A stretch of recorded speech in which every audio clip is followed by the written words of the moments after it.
Je vous demande d'imaginer votre village. Vous connaissez tous les visages, les prénoms, les voix. Un matin d'été en 1941, à Yed Vabneh, on entend crier. 142 juifs sont entassés dans une grange, la porte claque, les flammes montent. Jusqu'en 2001, la stèle accuse la Gestapo et les nazis. Puis, le procureur avoue, les bourreaux, c'était les voisins. 23 ans après, la mairie remonte une nouvelle pierre, auteur inconnu. Et si aujourd'hui, raconter cette vérité vous exposez à 1 an de prison? L'histoire polonaise est-elle en train d'être réécrite? Et aujourd'hui, dans le podcast du Double K, suite à un commentaire de l'un d'entre vous, on va s'interroger justement à cette chose. Y a-t-il une histoire polonaise racontée à l'ouest, une autre à l'est, et au milieu, que se passe-t-il exactement? Depuis 2015, le PiS gouverne sans partage. Son obsession, c'est la politique de la mémoire.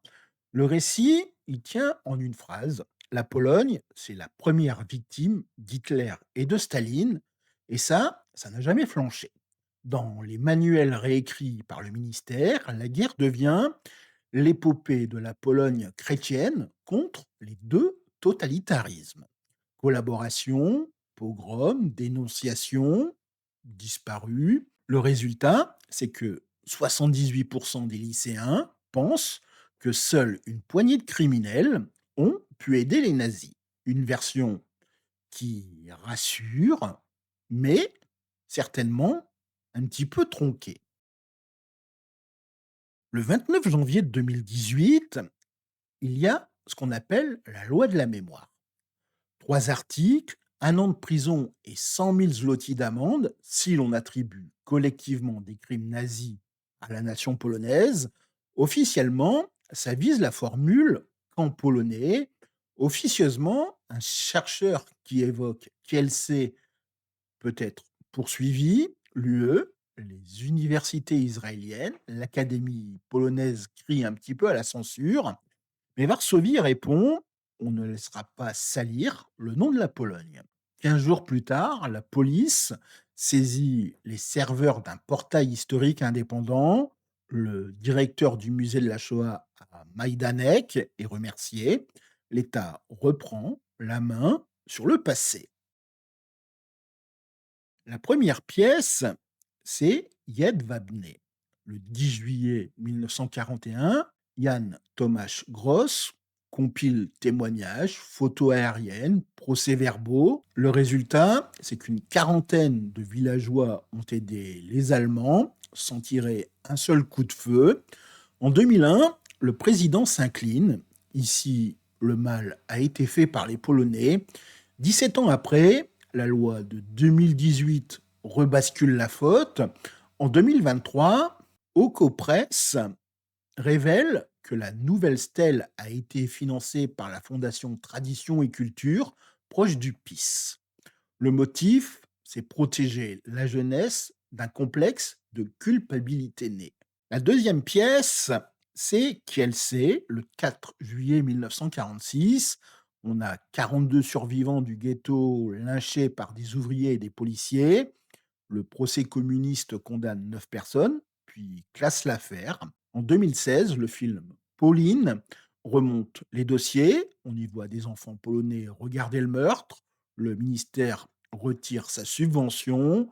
Le récit héroïque n'a pas de place pour ces images. La troisième pièce, c'est ce qu'on va appeler les Schmalzowniks.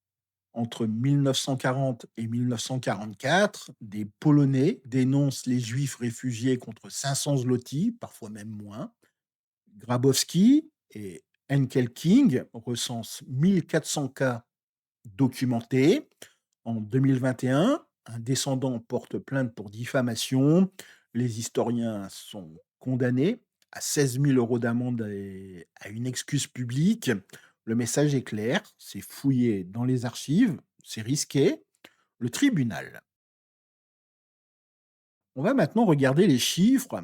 Avant 2016, 24 masters histoire de la Shoah. En 2023, il n'en reste plus que 8. La cause, c'est pas de subventions sans importance patriotique.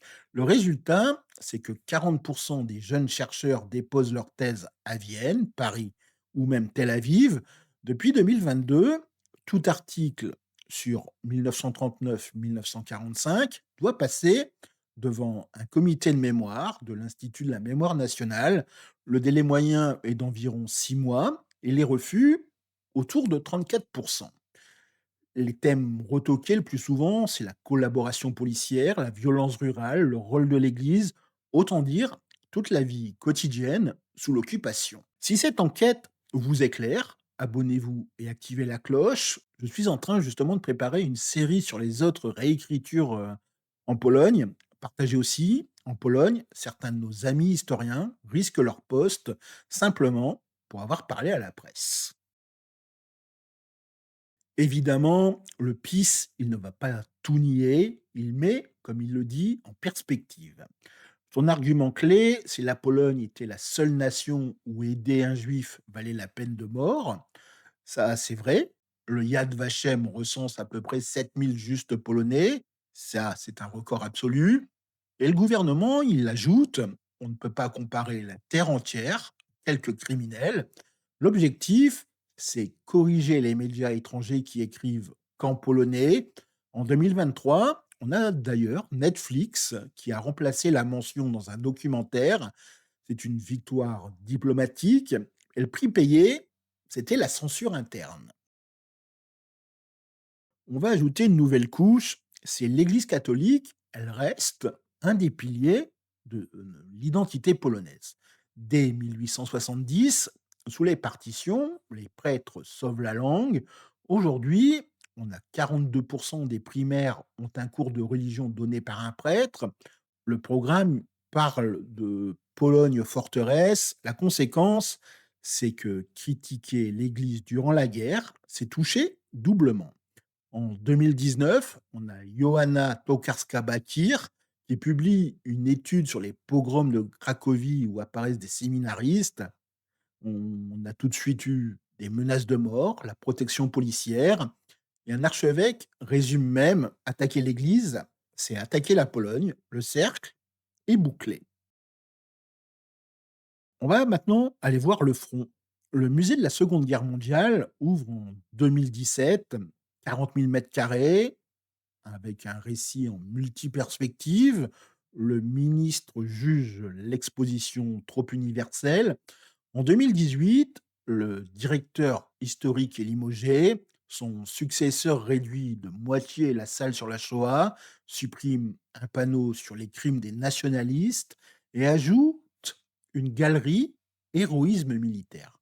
Le coût est d'environ 11 millions d'euros. Le résultat, c'est que 92% des visiteurs sortent persuadés que la Pologne a été la principale victime. Et là, la mission est accomplie. Heureusement, la société civile existe. Chaque 10 juillet, depuis 2011, des bénévoles arbentent Jedwabne en scandant Mémoire vraie. À Varsovie, le séminaire Histoire croisée finance des bourses grâce à des ONG allemandes. Le résultat, c'est 14 articles publiés sous pseudonyme. Autre signal, en 2023, Bruxelles conditionne 110 milliards d'euros de fonds à la liberté académique. Le rapport de suivi est attendu en octobre 2024. En coulisses, on parle de compromis. La loi serait assouplie, les poursuites suspendues, mais la version héroïque resterait dans les salles d'expo. On n'efface pas si facilement la peinture murale. N'hésitez pas à me laisser en commentaire, est-ce que vous connaissez ces procès contre des historiens? Et si vous êtes enseignant, avez-vous déjà hésité à aborder certains sujets en classe? Je lirai vos témoignages avec la plus grande attention. Pour finir, un petit zoom arrière. En Hongrie, en 2019, on a une loi qui interdit de qualifier la nation hongroise de complice. En Croatie, en 2020, on a une réhabilitation du régime de Tito. En France, en 2021, on débat sur la colonisation. Partout, l'histoire devient un véritable champ de mine. Le danger, c'est qu'on n'interdit plus pour calmer, on interdit pour effacer. Quand l'État se mêle de mémoire, la démocratie devient un petit peu sélective. Tony Youth résumait ainsi: un pays qui ne peut plus se critiquer est un pays qui ne peut plus apprendre. Alors, est-ce que l'histoire polonaise a réellement été réécrite? En partie, oui. Des pages tamponnées, des mots remplacés, des chercheurs intimidés, mais le livre, il est loin d'être fermé.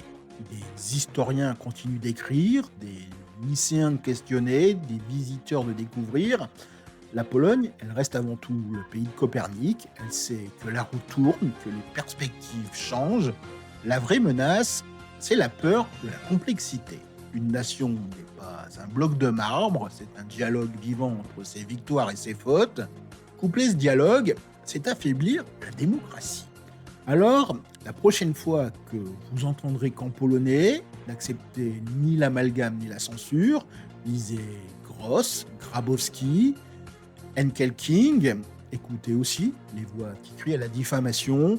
Le devoir de mémoire n'est pas un monument, c'est un petit peu un travail de fourmi, infini, fragile, collectivement précieux. Merci d'avoir suivi le podcast du Double K, partagez vos sources en commentaire et n'oubliez pas, l'histoire ne se répète pas, elle est réécrite. À nous de veiller à ce que ce soit par des plumes libres, pas par des stylos d'État. Je vous remercie encore une fois d'avoir suivi ce podcast du Double K. Je vous souhaite de passer une agréable journée. Miłego dnia et je vous dis à très bientôt. Do zobaczenia.